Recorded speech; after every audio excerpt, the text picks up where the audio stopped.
हरे कृष्णा। श्री गणेशाय नमः। ओम श्री परमात्मने नमः। श्रीमद्भगवद गीता अथ तृतीयोऽध्यायः। श्री कृष्ण उवाच ये मे मतमिदं नित्यमनुतिष्ठन्ति मानवः श्रद्धावन्तो न सूयन्तो मुच्यन्ते तेऽपि कर्मभिः।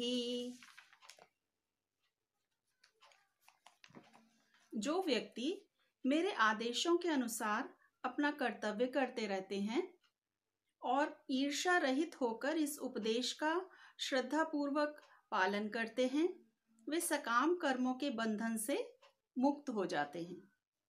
ये त्वे तदभ्यसूयन्तो नानुतिष्ठन्ति मे मतम् सर्वज्ञान विमूढास्तान् विद्धि नष्टान चेतसः।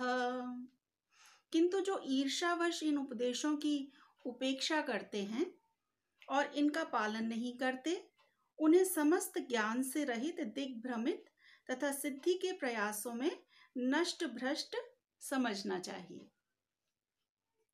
सदृशं चेष्टते स्वस्याः प्रकृतेर्ज्ञानवानपि प्रकृतिं यान्ति भूतानि निग्रहः किं करिष्यति।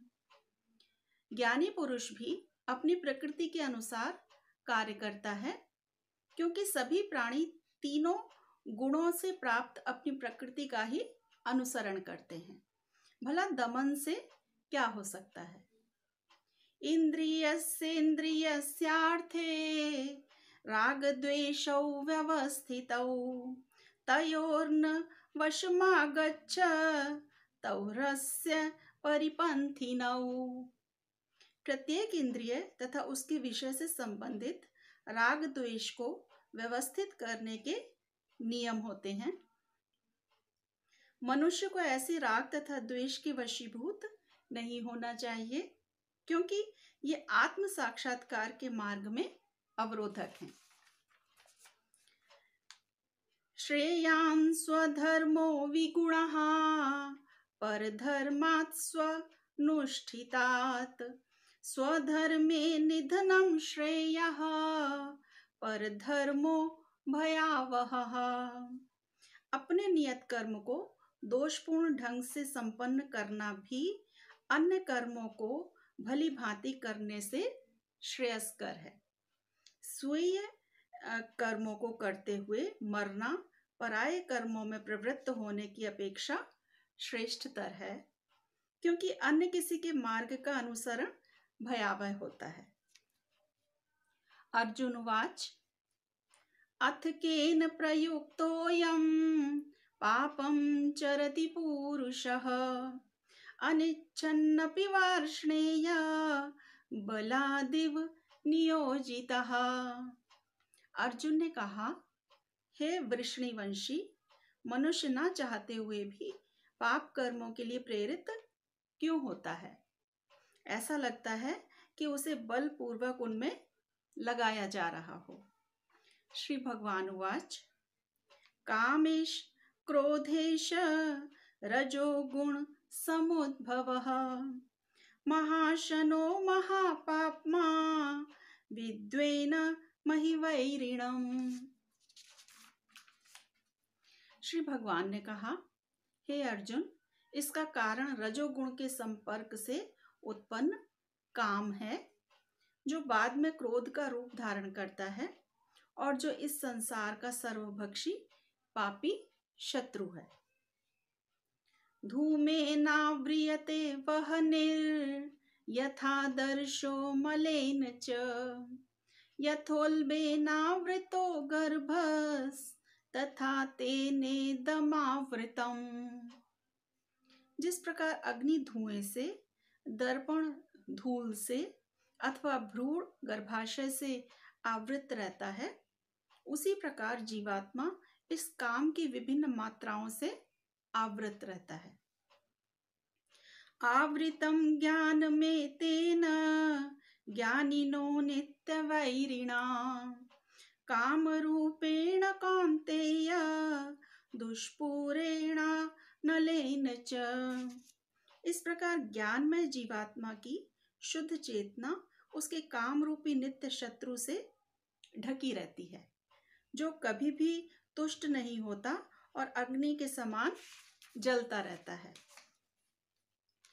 इंद्रियाणि मनोबुद्धिरस्याधिष्ठानमुच्यते एतैर्विमोहयत्येष ज्ञानमावृत्य देहिनम्। इंद्रियां, मन तथा बुद्धि इस काम के निवास स्थान हैं। इनके द्वारा यह काम जीवात्मा के वास्तविक ज्ञान को ढककर उसे मोहित कर लेता है।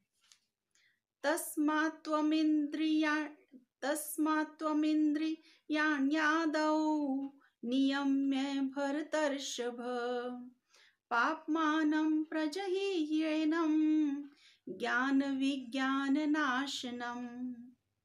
इसलिए हे भरतवंशियों में श्रेष्ठ अर्जुन, प्रारंभ में ही इंद्रियों को वश में करके इस पाप के महान प्रतीक काम का दमन करो और ज्ञान तथा आत्म साक्षात्कार के इस विनाशकर्ता का वध करो। इंद्रियाणि पराण्याहुरिन्द्रियेभ्यः परं मनः मनसस्तु परा बुद्धिर्यो बुद्धेः परतस्तु सः। कर्मेंद्रियां जड़ पदार्थ की अपेक्षा श्रेष्ठ हैं। मन इंद्रियों से बढ़कर है, बुद्धि मन से भी उच्च है और वह आत्मा बुद्धि से भी बढ़कर है। एवं बुद्धेः परं बुद्ध्वा संस्तभ्यात्मा नमात्मना जहि शत्रुं महाबाहो कामरूपं दुरासदम्। इस प्रकार हे महाबाहु अर्जुन, अपने आप को भौतिक इंद्रियों, मन तथा बुद्धि से परे जानकर और मन को सावधान आध्यात्मिक बुद्धि कृष्ण भावनामृत से स्थिर करके आध्यात्मिक शक्ति द्वारा इस काम रूपी दुर्जय शत्रु को जीतो। ओम तत्सदिति श्रीमद्भगवद गीता सूपनिषत्सु ब्रह्म विद्यायां योग शास्त्रे श्री कृष्ण अर्जुन संवादे कर्म योगो नाम तृतीयोऽध्यायः। श्री कृष्ण अर्पणमस्तु। श्री कृष्ण अर्पणमस्तु। श्री कृष्ण अर्पणमस्तु। हरे कृष्णा।